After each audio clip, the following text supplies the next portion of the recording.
आत्ता समजते की त्या गोष्टीमुळे होत होतं.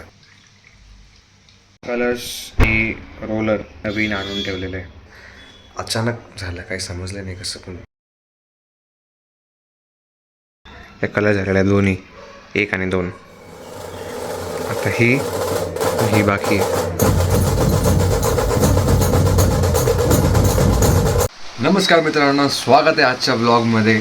याच्या आधीच्या ब्लॉगमध्ये आपण बघितलं की आपण त्या साईडच्या भिंतींना सगळा प्रायमर केला आणि आज किचनच्या साईडच्या भिंती तिथे प्रायमर करायचं आहे आणि मग आपण त्या भिंतींना कलरिंगचं काम सुरू करू.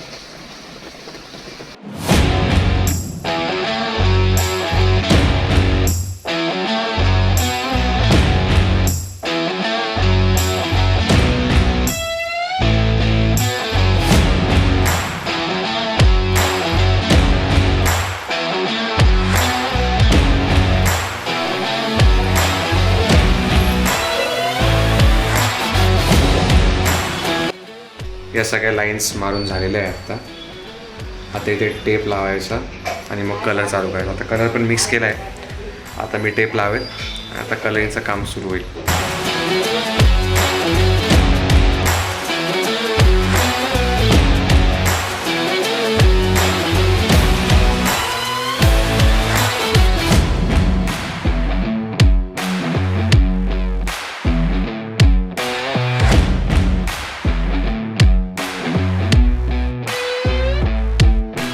आय डोंट नो हे नीट दिसतंय का नाही, पण मग थोडा तरी फरक दिसत असेल.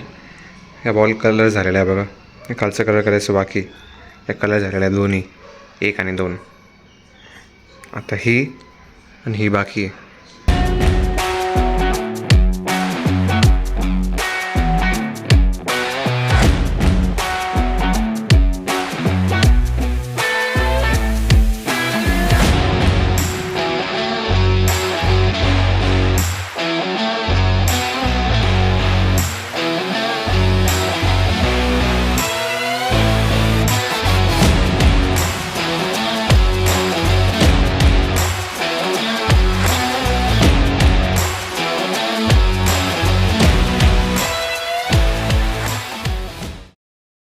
तर आता कलर फायनली होत आलेला आहे आणि आज ॲक्च्युली मी बाहेर गेलो होतो आणि तेव्हाच पप्पानी बाकीचं सगळं कलर करून टाकलं.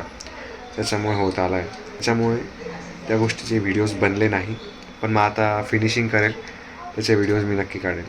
आत्तापर्यंत कसं काम झालं हे दाखवतो. हा आहे दुसरा कलर. ती पट्टी आहे मध्ये, ती अजून काढली नाही. ते काढल्यानंतर त्याच्या सेंटरमध्ये दुसरा एक सिल्वर कलर टाईप येईल. आणि हे दोन्ही कॉम्बिनेशन आता आहे असे.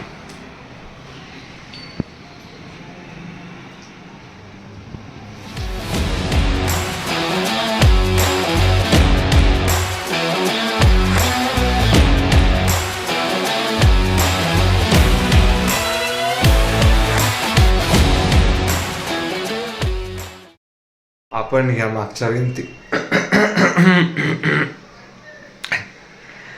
ह्या मागच्या भिंतीला असंच डार्क कलर करायचा विचार केला होता, पण मग ते कॅन्सल केलं आता, कारण खूपच जास्त डार्क होऊन जाईल. या साईडला पण डार्क आहे, इथे पण डार्क आहे. त्याच्यामुळे आपण तो जो वरचा बेज कलर आहे या साईडचा, हे बघा हा, तो आता इथे करणार आहे या भिंतीवरती.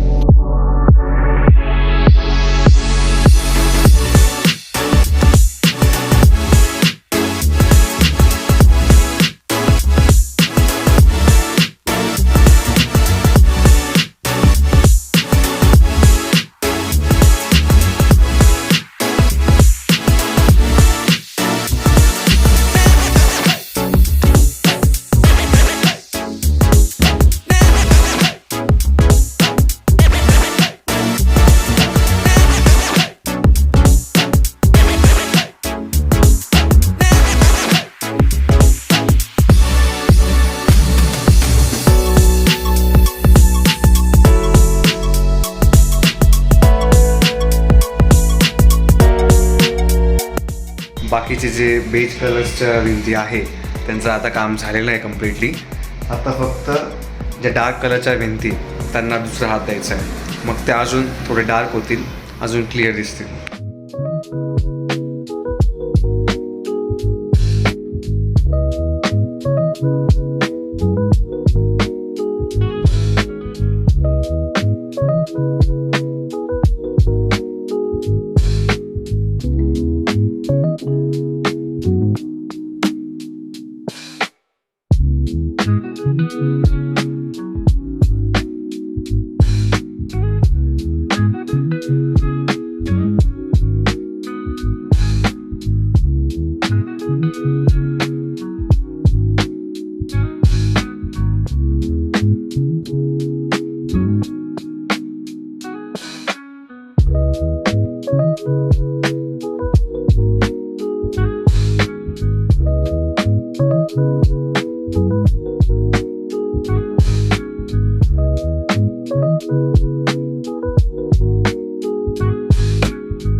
तर हे जी मधली जी व्हाईट पट्टी ती काढली आणि त्याच्या वरतून ह्या 2 पट्ट्या लावल्या.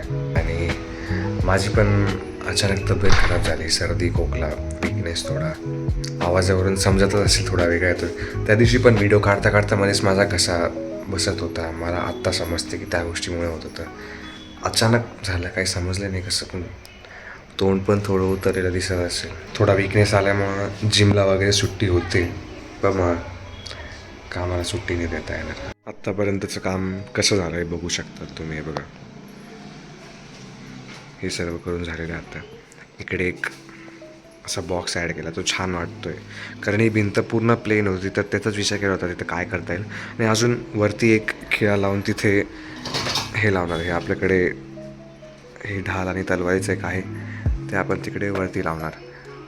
आणि एवढं झालेलं आहे आत्ता फक्त हा मधला कलर बाकी आहे. या दोन्ही लाईन्सच्या मध्ये तो कलर करायचा आहे. 2-3 हात मारायचे. तो सुकल्यानंतर सगळ्यात सॅटिस्फाईंग प्रोसेस जी आहे ती म्हणजे ह्या जे टेप्स आहे ते काढणं. खूप मजा येते ते काढायला, सिरियसली. म्हणजे व्हिडिओमध्ये दाखवेलच कसं करतो ते, मग ते करायलाच खूप मजा येते. थोडक्यात ते सुद्धा कवर करू. आता पहिले इथे पेंट करून घेऊ, त्याच्यानंतर तो सुकल्यानंतर मग बाकीचं करता येईल. पेंटिंगचं जेवढं पण काम आहे ते आता ऑलमोस्ट होत आलेलं आहे. आता फक्त याला 2-3 हात द्यायचे बाकी. पुढच्या आपण ब्लॉगमध्ये बघूया की हे कसं पूर्ण करता येईल. पेंटिंग झाल्यानंतर मेन आता डेकोरेशन सुरू करायचं आहे. सो त्यासाठी आता पुढच्या ब्लॉगमध्ये आपण तो टेबल जो आहे डेकोरेशनचा, ज्याच्यावरती सगळं ठेवतो, तो आपण काढणार. तो असं कपाटाच्या मागे ठेवलेला आहे.